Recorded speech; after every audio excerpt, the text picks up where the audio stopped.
Welcome back, guys. So I don't know why you need to hear this. On today's episode, you need to hear this because it was requested. Somebody asked me to talk about one of my worst date experiences. Now, personally, my favorite thing is organic dates, right? Situation where you feel the spark, I feel the spark, and because we are on a quest to amplify these sparks, we set a date up to do something. Versus hitches. I fucking hate hitches. Like, this is the part where girl A, usually hotter one, tells you that she has a friend. And it's funny because women make fun of guys for doing this, but it's mostly women to be doing this. Like, you have a badass friend, be like, yo, my friend want to get at you. Like, just stop fucking with the system. No, I'm not stupid. I'm not blind. Like, and I hope your friend is not blind too, because if she's sending you, then clearly something must be wrong. Anyways,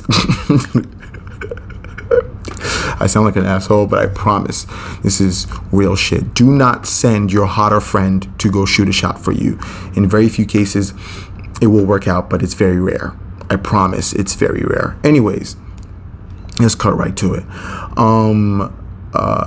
Hitches are the worst because usually your friendship with the person that was sent, or your communication with the person that was sent, is usually in jeopardy. Because if the date doesn't go well, your friendship with that person is now, and if the date goes well, it's like, yay, we're a little like family friendship thing going on, like you're dating my friend and I'm your friend, whatever. Anyways,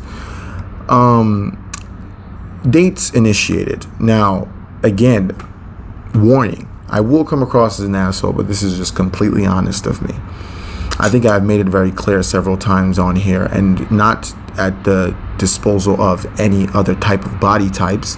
I do love women of all shapes and figures, but I got like a, I got a thing for the chunky. I got a thing for the thick. All right.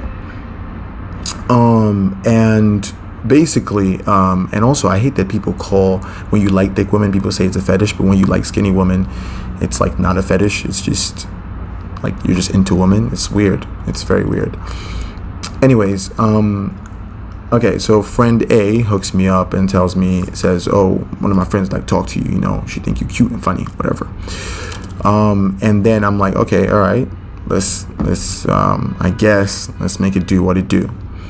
So she puts me in touch with friend. I go through friend's Facebook and social media and all that stuff because I gotta do my research. I'm not just about to just pop out with a stranger. I don't know how some of you fellas do it, but I got to get to work. I'm judging you by your memes, by your statuses, what you repost, all that shit. It's a clue to how the mind works.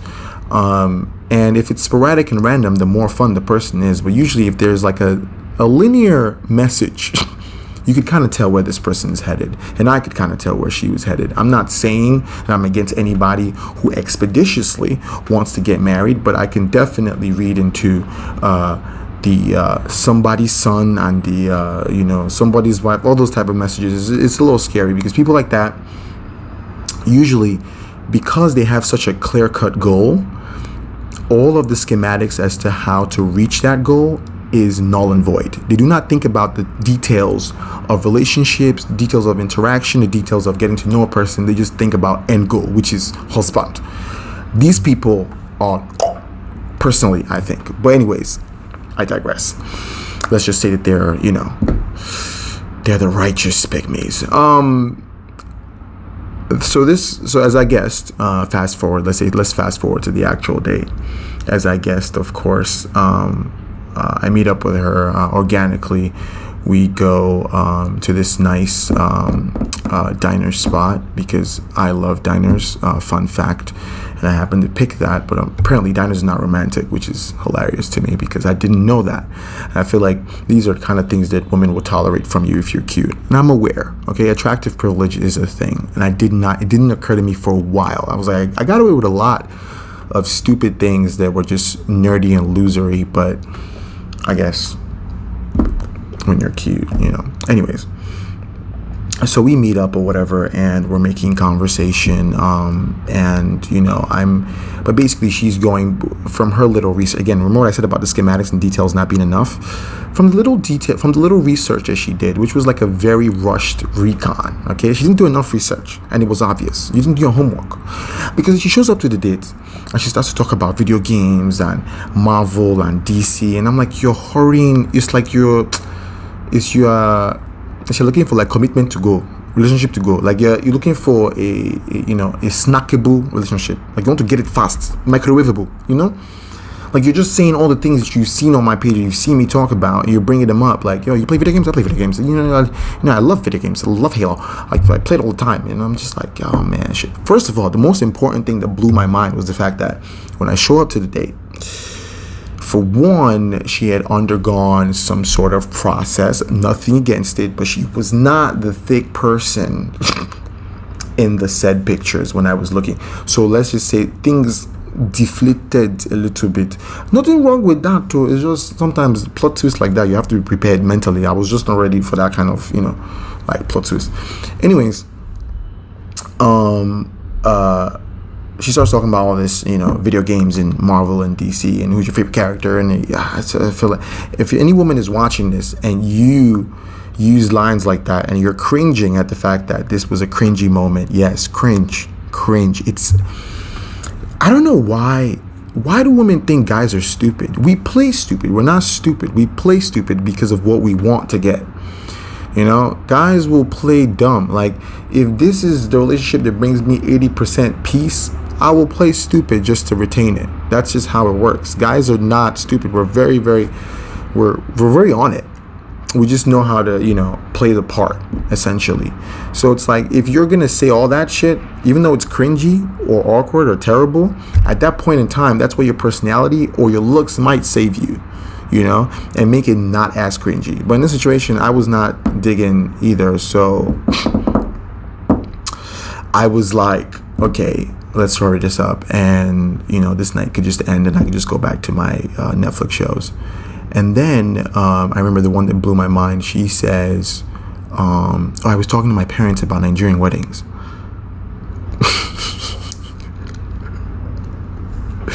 and I was shocked. I want you to keep in mind that this is my mid-20s. I'm still figuring things out, I'm still figuring things out, but this was even more of a rocky stage as far as who I thought I was on the internal versus who I am on the external.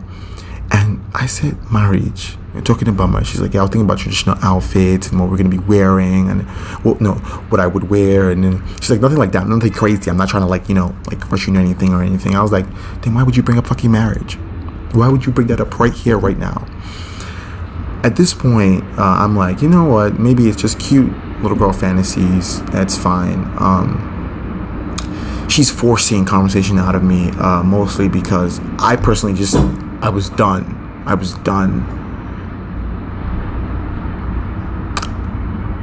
I thought someone was back there. She's trying to get conversation out of me, and personally, I was done. I was through, because I was just like, this is not. I'm a strong believer in not forcing connections. When I say not forcing connections, many of you will say things like, oh, on my second and third date, that was when I realized that he was my husband, or when on my fourth or fifth date is when I realized she was the one. Maybe what I believe in or what I look for is rare, but I believe in solid fucking sparks, if that makes sense. A spark that transcends that moment, a spark that transcends whatever the fuck it is that everybody else, loves to copy and paste. Just something real, something very close to friendship, something like a soulmate, twin flame, I think that's what you call it. But anyways, if I don't feel any of that, it's fucking pointless. And if we're hooking up, let's just make that clear.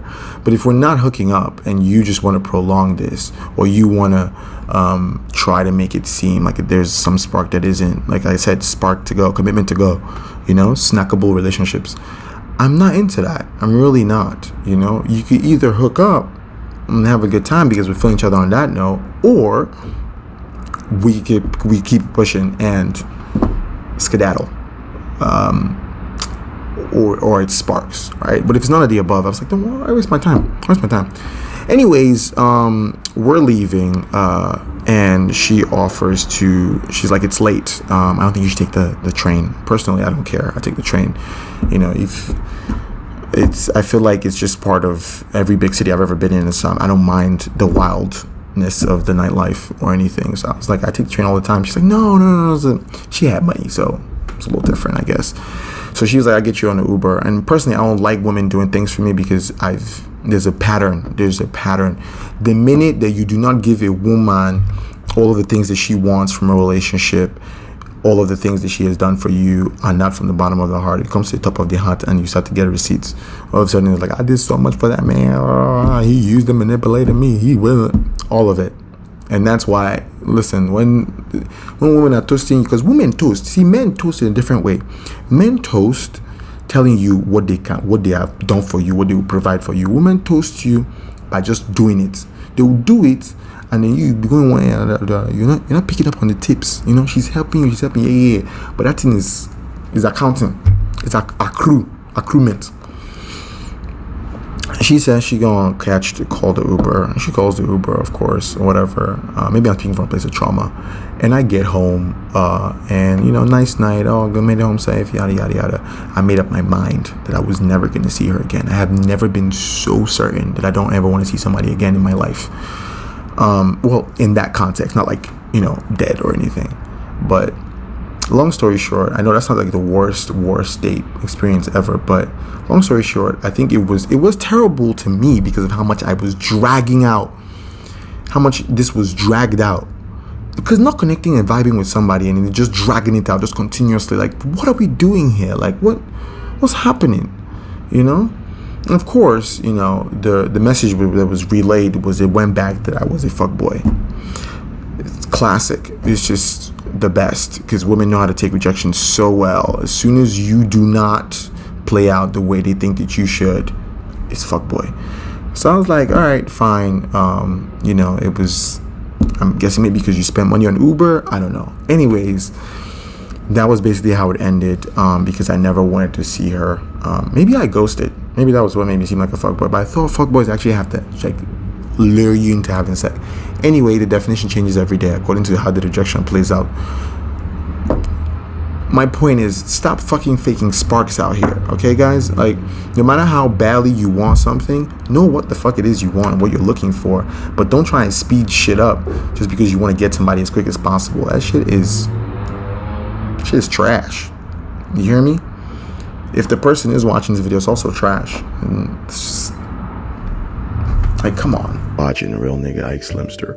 And please don't hesitate to subscribe. You can just find me on YouTube, Spotify, whatever the fuck you're into. Thank you for watching.